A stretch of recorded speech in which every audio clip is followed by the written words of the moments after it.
성경 말씀 읽어드리겠습니다. 요한복음 3장 16절부터 21절까지 읽어드리겠습니다. 하나님이 세상을 이처럼 사랑하사 독생자를 주셨으니 이는 저를 믿는 자마다 멸망치 않고 영생을 얻게 하려 하심이니라. 하나님이 그 아들을 세상에 보내신 것은 세상을 심판하려 하심이 아니요 저로 말미암아 세상이 구원을 받게 하려 하심이라. 저를 믿는 자는 심판을 받지 아니하는 것이요 믿지 아니하는 자는 하나님의 독생자의 이름을 믿지 아니하므로 벌써 심판을 받은 것입니다. 그 정죄는 이것이니 곧 빛이 세상에 왔으되 사람들이 자기 행위가 악함으로 빛보다 어두움을 더 사랑한 것이니라. 악을 행하는 자마다 빛을 미워하여 빛으로 오지 아니하나니 이는 그 행위가 드러날까 하며 진리를 쫓는 자는 빛으로 오나니 이는 그 행위가 하나님 안에서 행한 것임을 나타내려 함이라 하시니라.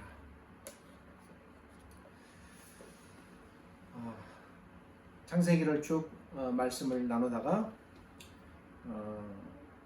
창세기 4장 내용상으로는 5장까지 이야기를 거의 마무리하고 6장부터 새로운 그 면목으로 들어서게 되는데 거기서 잠깐 좀 쉬어도 될 것 같습니다. 새로운 논리가 전개되니까 여기서 잠깐 좀 쉬고 이제 시편과 그리고 신약의 몇 편의 말씀들을 제 계획으로는 한 달 정도 이렇게 좀 나누고 여러분이 좀 창세기를 잊어버렸을 만할 때 그때 이제 다시 창세기를 좀 새롭게 시작하려고 합니다. 사람들은 인생을 살면서 가끔씩 왜 내가 인생을 살고 있는지, 적어도 우리 그리스도인들은 정말 하나님의 자녀라면 한 번쯤 진지하게 아주 가끔씩이라도 생각해보는 그런 시간들이 필요합니다. 이것은 대단히 중요한 일이고 자신에 대하여 사색하는 일입니다. 이렇게 함으로써 내가 나의 인생을 보다 진지하게 어떤 근본적인 목적과 방향을 잃지 않으며 하나님 앞에서 살아갈 수 있는 기회를 갖게 되지 않나, 저는 개인적으로 제 경험상 그렇게 생각합니다.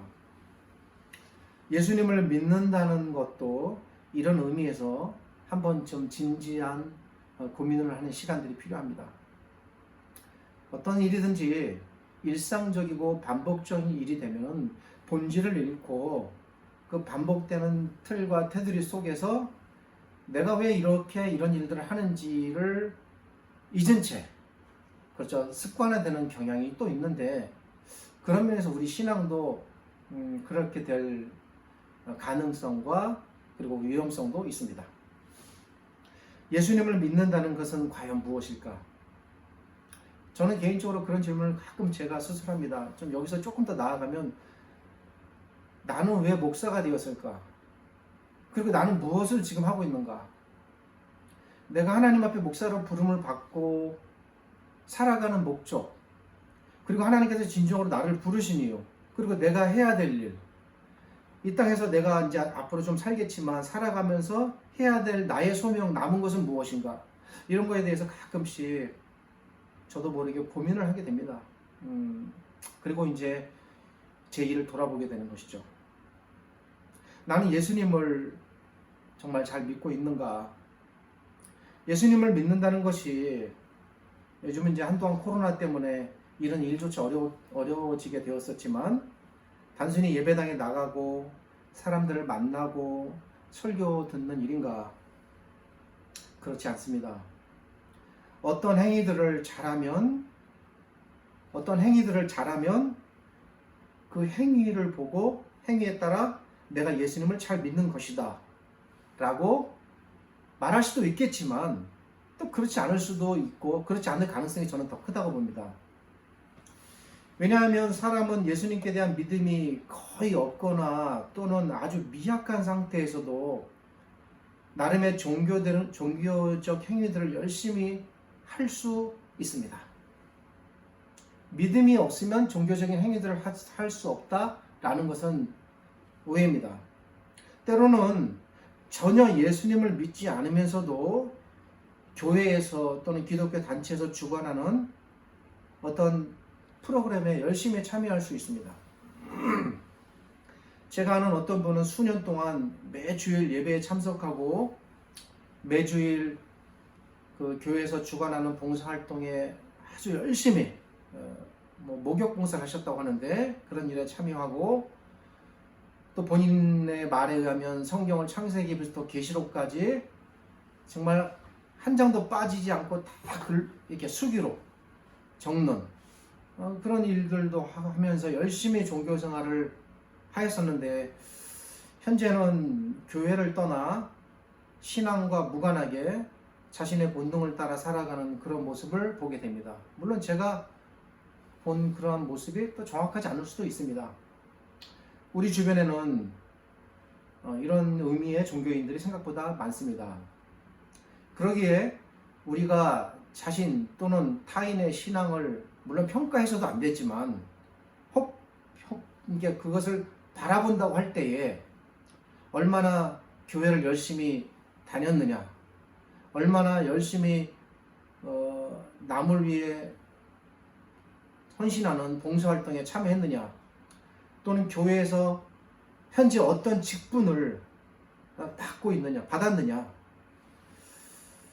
그 직분이 남들이 흔히 받을 수 없는 그런 직분이라도 할지라도, 또는 교회에서 어떤 일들을 하였고 지금 하고 있느냐, 또는 심지어 성경을 얼마나 많이 읽고 몇 독을 하고 또 요즘 교회에서 그런 프로그램을 많이 하는데 성경을 처음부터 끝까지 다 기록하는 일들, 물론 대단히 훌륭한 일이다 생각하고 제가 존경을 받지 않습니다.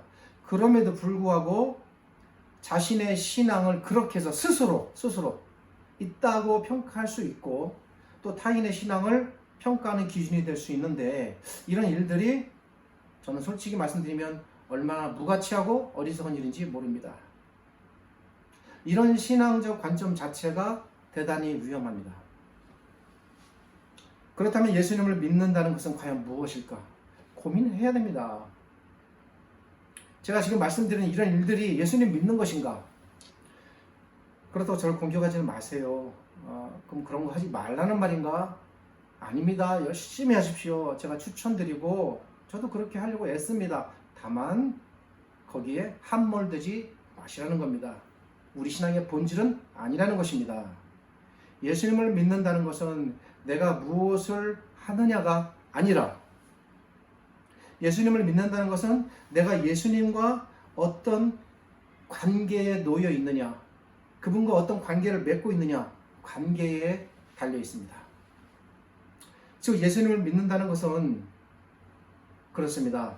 본질적으로 믿음이라는 것은 행위의 문제가 아니라 대상과의 관계의 문제라는 것입니다. 이 관계가 잘 서면 선한 행위들이 나올 것입니다. 오늘 본문을 통해서 이런 문제에 대해서 진지하게 제가 한번 고민해 보고 싶습니다. 예수님께서는 오늘 본문에 앞서서 니고데모에게 하나님 나라에 들어가는 것은 거듭남으로만 가능하다고 말씀하셨습니다. 그리고 사람이 이렇게 거듭나게 되는 것은 사람의 힘으로는 될 수 없고 오직 물과 성령으로 가능하다고 말씀하셨습니다. 이 니고데모에 관해서는 제가 일전에 몇 번 설교한 적이 있었습니다. 여기서 물과 성령이란 물 따로 성령 따로가 아니라 물 곧 성령입니다. 물이 성령이 하는 기능입니다. 이것은 물이 씻어내듯이 성령 하나님께서 사람들을 씻어낸다는 겁니다. 무엇으로부터? 죄로부터입니다. 그래서 요한은 성령을 물 곧 성령으로 표현하였습니다. 이렇게 거듭난다는 것은 이 땅에 살면서 하나님의 자녀로 다시 태어나 새로운 영적인 신분을 얻게 되는 것을 뜻합니다. 사람이 거듭나는 것은 전적으로 그 일이 하나님으로부터 시작되는 것이기에 오직 하나님께서만이 하시는 일이 됩니다. 거듭나는 그 일 자체를 위해서 사람이 할 수 있는 일은 아무것도 없습니다. 이것은 전적으로 하나님 그분이 하시는 일이고, 그래서 우리가 이것을 다른 말로 은혜라고 표현합니다. 그런 면에서 우리에게 대단한 은혜가 베풀어진 것입니다. 그렇다면 여기서 드는 질문이, 우리는 아무것도 하는 일 없이 그냥 가만히 있으면 되는가? 그것은 또한 아닙니다. 사람은 자신이 거듭나기 위해 반드시 스스로 해야만 하는 어떤 일이 있습니다. 그것이 무엇일까? 오늘 본문이 이것에 대하여 말합니다. 11절부터 21절까지는 예수님의 가르침을 사도 요한이 충분히 이해해서 예수님의 가르침을 정리해 놓은 것입니다. 어쩌면 예수님께서 이 당시 제자들에게 그리고 요한에게 많은 가르침을 줬을 거예요. 이 믿음과 신앙에 대하여. 그런데 그것을 요한은 핵심을 아주 일목요연하게 압축해서 잘 정리해 놓은 겁니다. 그리고 그것을 이렇게 내놓은 겁니다. 이 중에 특별히 16절은 우리에게도 너무나도 잘 알려진 익숙한 구절입니다. 16절은 직역하면 왜냐하면, 우리말 성경에는 빠졌지만 왜냐하면으로 시작합니다.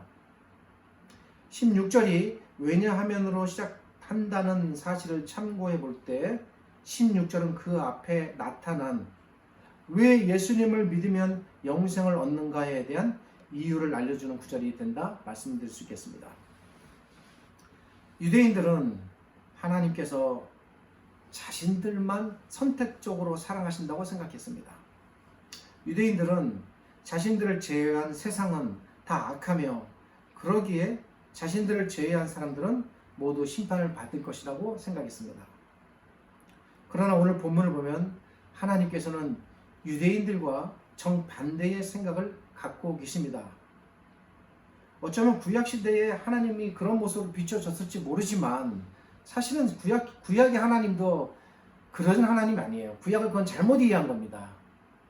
비록 구약이라 할지라도 하나님께서는 유대인들만을 편애하는 선택적 사랑을 보이지 않으셨습니다. 하나님께서는 유대인들이 심판의 대상이라고 생각하는 바로 그 세상을 사랑하신다고 말씀하십니다. 예수님께서는 하나님께서 모든 세상을 차별 없이 사랑하신다고 말씀하십니다. 여기서 우리는 왜 하나님께서 세상을 사랑하셨는가를 생각해 보아야 합니다. 16절에 기록된 세상이라는 말은 좋은 의미로 쓰인 말이 아닙니다. 이 말은 부정적인 의미로 쓰인 말입니다. 이 말은 악한 것을 의미하는 말입니다. 따라서 3장 16절 상반절을 해석하면 하나님께서는 세상이 악함에도 불구하고 악한 세상을 사랑하셨다는 말이 됩니다. 이어서 나타나는 16절 하반절은 하나님께서 이렇게 악한 세상을 사랑하시는 것은 누구든지 예수님을 믿는 이를 통해 그들로 하여금 영생을 누리도록 하기 위함이다 라고 알려줍니다. 여기서 말하는 영생을 얻게 하신다라는 말은 단순히 영원히 오래 살게 하신다는 말은 아닙니다. 이 말은 영원히 산다는 의미를 포함하지만 그보다 훨씬 넘어서는 굉장히 넓은 의미의 말입니다. 이 말은 하나님께서 자기 자녀를 영원히 살게 하시되 자기 자녀에게 충분히 좋은 것을 허락하시고 함께 삶을 이루어 가시고 함께 교제하시면서 우리로 하여금 하늘의 복을 누리면서 그런 상태로 영원히 살게 하신다는 말이고, 더 놀라운 사실은, 기쁜 일은 이러한 삶이 이 땅에서 이미 우리가 그리스도 안에 들어가는 순간부터 시작되었고 그것이 가동되고 그리고 그 삶이 죽은 이후에도 영원히 계속된다는 거예요. 우리가 하나님 나라에 초대되어서 누릴 질적인 좋은 상태까지 모두 포함하는 말입니다. 그리고 이러한 복된 삶이 죽어서 시작되는 것이 아니라 이미 이 땅에서 시작되었다는 것입니다. 이 부분은 특별히 제가 하나님 나라라는 것과 연관해서 설교할 때마다 강조하는 부분입니다. 이것이 여기서 말하는 영생의 의미입니다. 그러니까 여러분 자꾸 잊으시면 안 됩니다. 영생은 죽어서 영원히 사는 게 아니에요. 이 땅에서 하나님께서 주시는 모든 복을 아주 기쁘고 풍족하고 행복하게 누리면서 그러한 삶을 이 땅과 앞으로 저 세상에서 영원히 산다는 의미예요. 사람을 이렇게 영생하도록 하는 것이 하나님의 선하신 의도이고 뜻입니다. 몸이 좀 아파도 그래도 이렇게 생각하셔야 됩니다. 좀 요즘 경제적으로 힘들고 직장에 대한 두려움도 있겠고 하루하루 견뎌나가기 물론 힘들고 코로나 때문에 힘든 일도 우리가 다 겪고 있지만 그래도 이 영생의 삶 안에 우리가 들어와 있음을 놓치시면 안 됩니다. 이것이 하나님께서 예수님을 이 땅에 그리고 우리에게 보내주신 목적입니다. 바로 이러한 사실을 잘 말해주는 구절이 17절입니다. 17절은 이렇게 말합니다. 하나님이 그 아들을 세상에 보내신 것은 세상을 심판하려 하심이 아니요 저로 말미암아 세상이 구원을 받게 하려 하십니다. 반면에 18절에는 다른 내용이 소개됩니다. 18절은 하나님께서 이렇게 세상을 구원하시기 위해 예수님을 보내셨건만 만일 사람들이 예수님을 그리스도로 믿지 않으면 그들이 어떤 상태에 처할 것인가를 알려줍니다.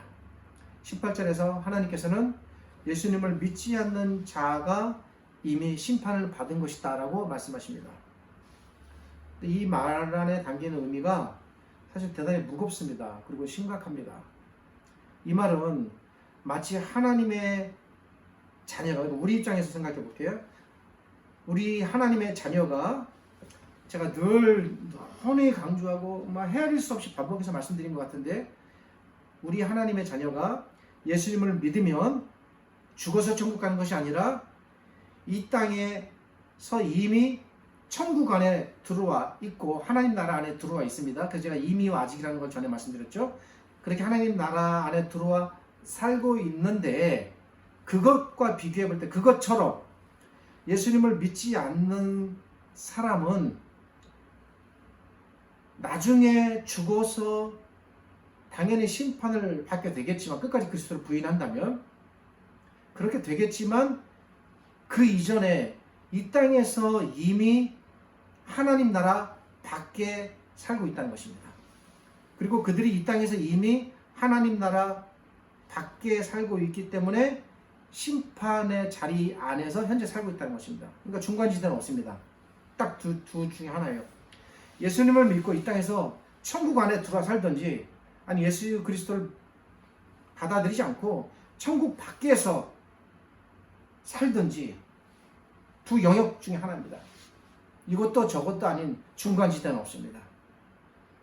우리가 천국에 가는 것이 죽어서 가는 것이 아니라 이미 이 땅에서 천국에 들어간 것처럼 들어와 있습니다. 우리는 다 지금. 이와 마찬가지로 그리스도를 모르는 사람들은 죽어서 심판을 받는 것이 아니라 이 땅에서 천국 밖에 살고 있기 때문에 그 영역 밖에 있다는 것 때문에 이미 심판받은 삶을 살고 있다는 것이 성경의 입장입니다. 이것이 예수님의 입장이고 그 가르침을 기록한 사도 요한의 입장입니다. 즉 예수 그리스도를 부인하고 배격하는 모든 사람들은 이미 이 땅에서 심판을 받을 대상이 아니라 이미 심판을 받은 상태로 살고 있다는 것이에요.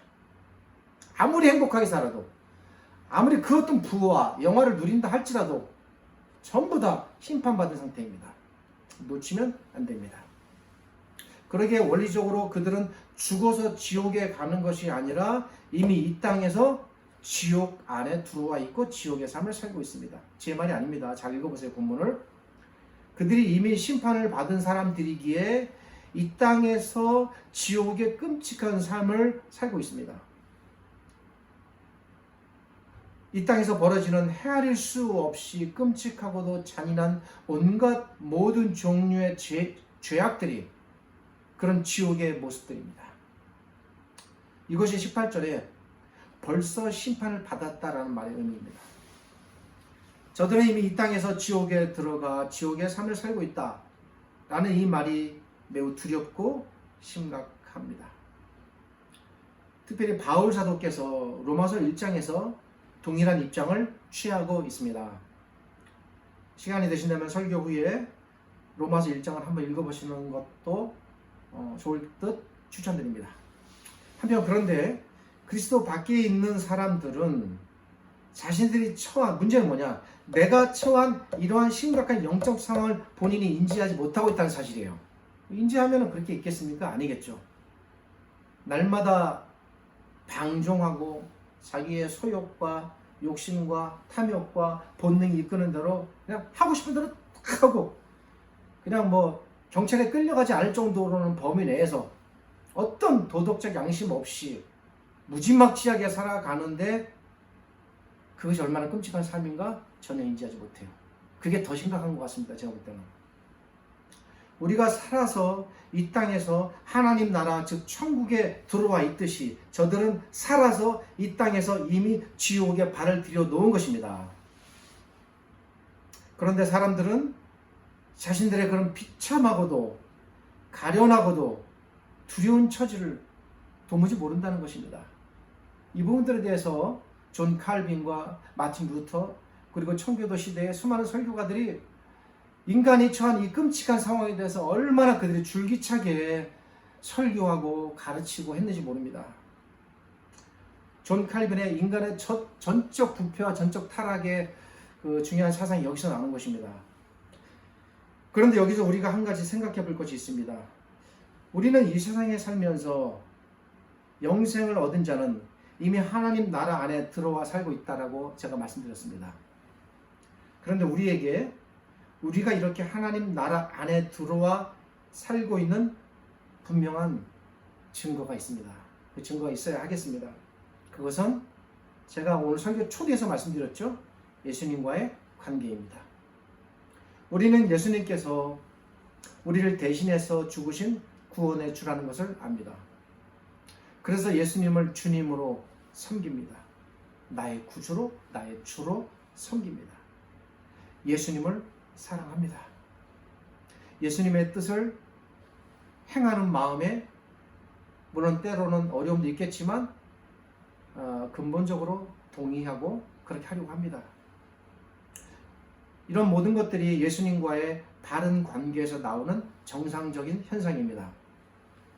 우리가 영생을 얻었다는 것 안에는 이런 증거들이 따르게 됩니다.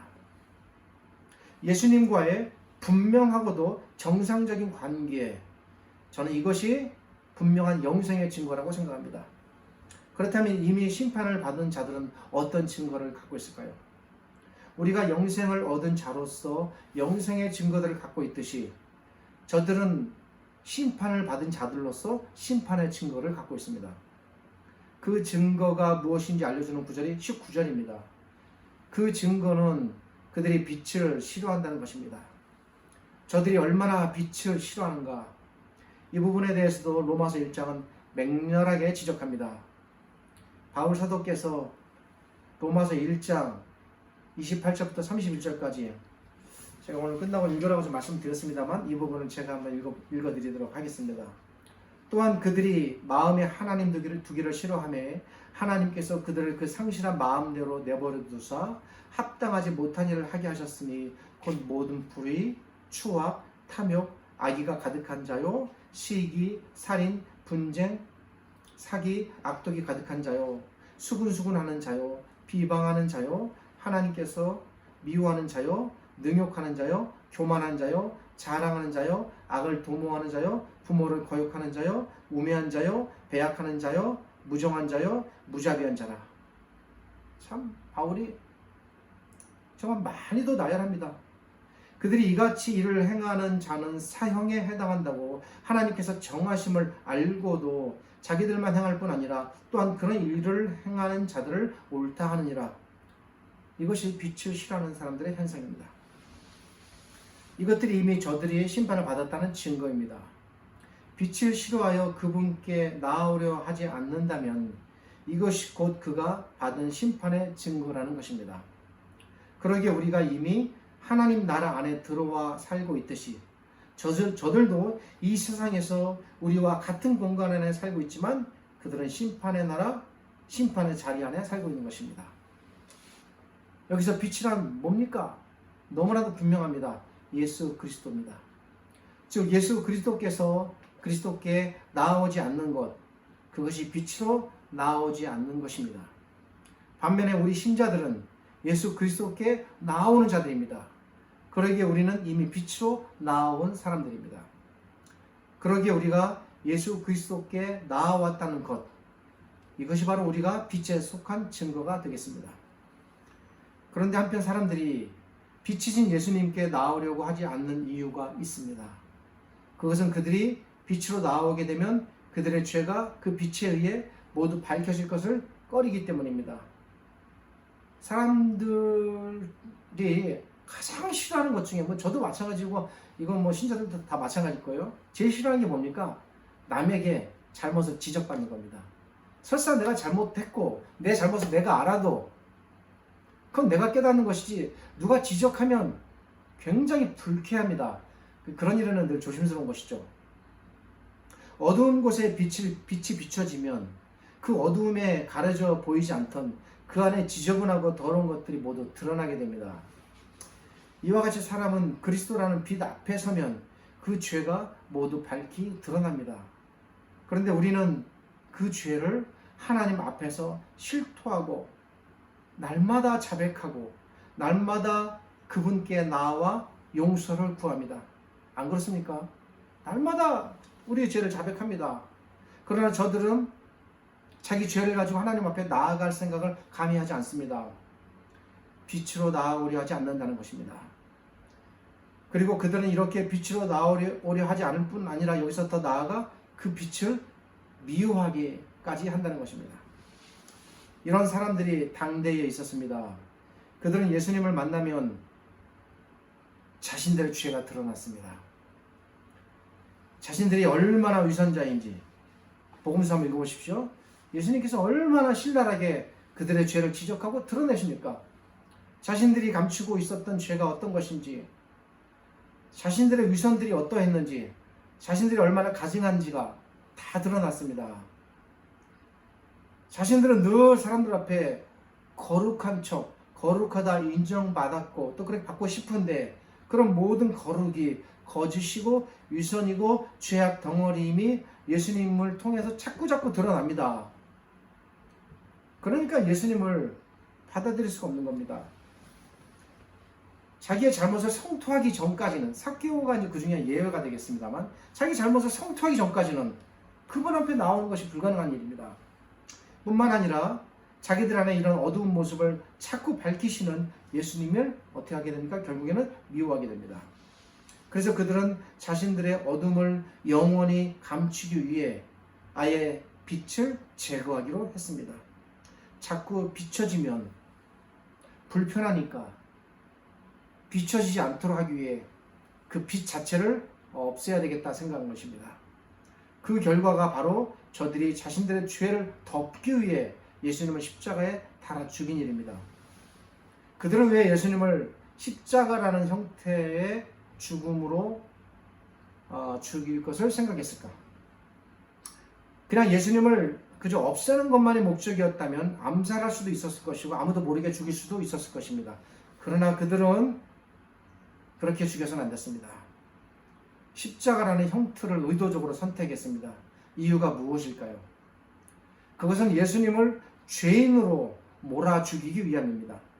죽이는 것보다 더 끔찍한 목적은 거기에 죄인이라는 올가미를 씌워서 죄인으로 죽게 된다라는 하나의 형태를 제시하기 위함입니다. 그래서 십자가를 선택한 것입니다. 예수님을 죽이는 것 자체의 목적을 넘어서서 예수님의 죽음에 죽음을 통해서 자신들의 정당성을 부여하기 원했습니다. 예수라는 청년은 죽어 마땅한 죄인이다.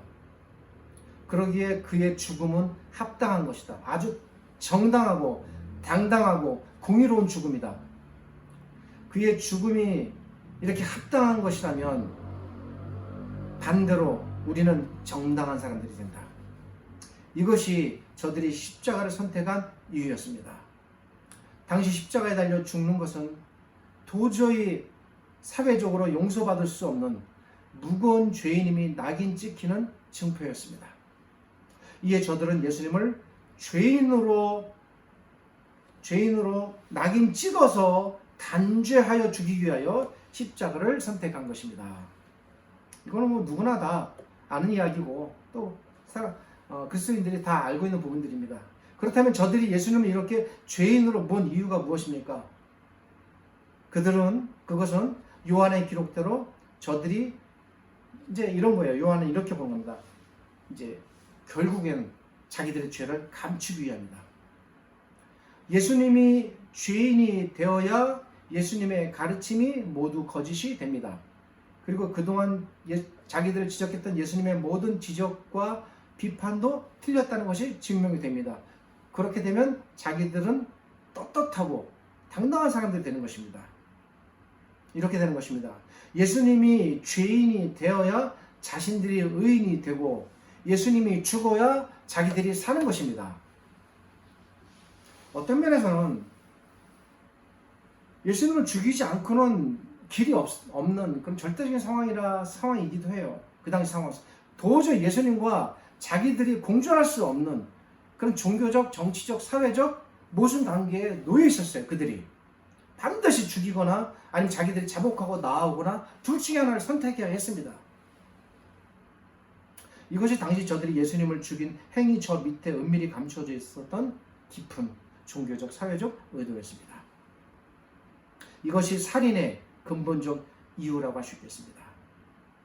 예수님께서는 지금 자신들 앞에 있는 유대인들이, 이 히브리인들이 바로 이런 사람들이라는 것을 이미 알고 계시는 겁니다. 그리고 자신이 이들의 손에 의하여 이런 일을 당하실 것까지도 예견하고 계십니다. 반대로 21절은 빛으로 오는 자들이 어떤 자들인가를 알려줍니다. 그 예수님 주변에 모여든 사람들, 여러분 아시죠? 예수님이 살아계실 때 십자가에 달려 죽으시기 전에 그 십자가에 달려 죽으시는 바로 그 현장에서, 그리고 예수님께서 십자가에 달려 죽으신 그 이후에도 예수님 옆으로 다가오는 그 무리들, 그 사람들, 절대 자기들이 떳떳해서 오는 사람들이 아닙니다. 면면을 다 살펴보십시오. 하나하나 그들은 다 자기들이 얼마나 죄인이고 하나님 앞에 심각한 사람들인지를 인식하고 깨닫는 사람들이에요. 여인이든지 남자든지 여자든지, 그 안에는 유대인들도 있었고 그 안에는 바리새인도 있었어요. 회개하는 참된 바리새인도 있었습니다. 일부지만 아리마대 요셉 같은. 그들은 모두 똑같은 죄인의 처지이지만 한쪽은 죄가 드러나는 것 싫어서 빛으로 오지 않았고, 한쪽은 자신의 죄가 얼마나 무겁고 두려운 것인지 알았기에 빛으로 왔습니다. 우리 신자들은 내가 어떤 죄인인지를 압니다. 깊이 신학적으로 깨닫지는 못해도 한 가지 분명한 것, 내가 하나님 앞에서 감히 얼굴조차 들 수 없는 얼마나 심각하고 부패하고 무거운 죄인인가, 그런 고백 없습니까? 내 안에 있을 것입니다. 나의 죄가 얼마나 무거운지, 내가 얼마나 부패하고 자격 없는 자인지, 그래서 빛으로 나아오지 않고는 견딜 수 없다는 것을 압니다. 제가 예배 때 이제 예배 기도를 하는데, 기도할 때마다 이 부분을 늘 기도합니다. 부패하고 망할 수밖에 없는 전적으로 무가치한 이 죄인들을 불러주신 하나님 감사합니다.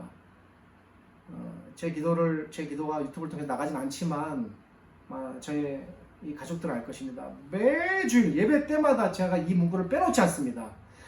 우리가 얼마나 부패한 자들인지, 오직 예수님만이 나를 밝히시고 나의 모든 죄들을 깨끗이 하시며 나를 영원히 구원하실 분임을 너무나도 분명히 알기에 빛이신 예수님께 나옵니다. 우리는 빛에 의해 죄가 밝혀지겠지만 부끄러워하거나 두려워하지 않습니다. 그 길밖에 길이 없기 때문입니다.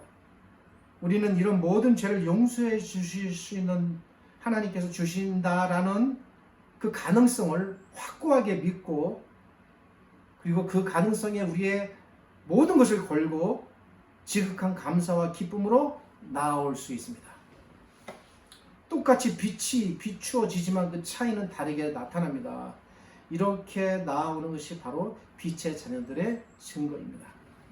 이제 기록자가 오늘 본문을 통해 가르치고자 하는 사실이 무엇인지 생각해 보겠습니다. 사도 요한은 오늘 본문을 통해 하나님께서는 누구든지 예수 그리스도를 믿고 영접하면 그의 인종이나 직업이나 성별이나 나이를 초월하셔 누구든지 차별 없이 받아들이고 그에게 아까 제가 말씀드린 포괄적 의미의 영생의 삶을 주신다는 것입니다.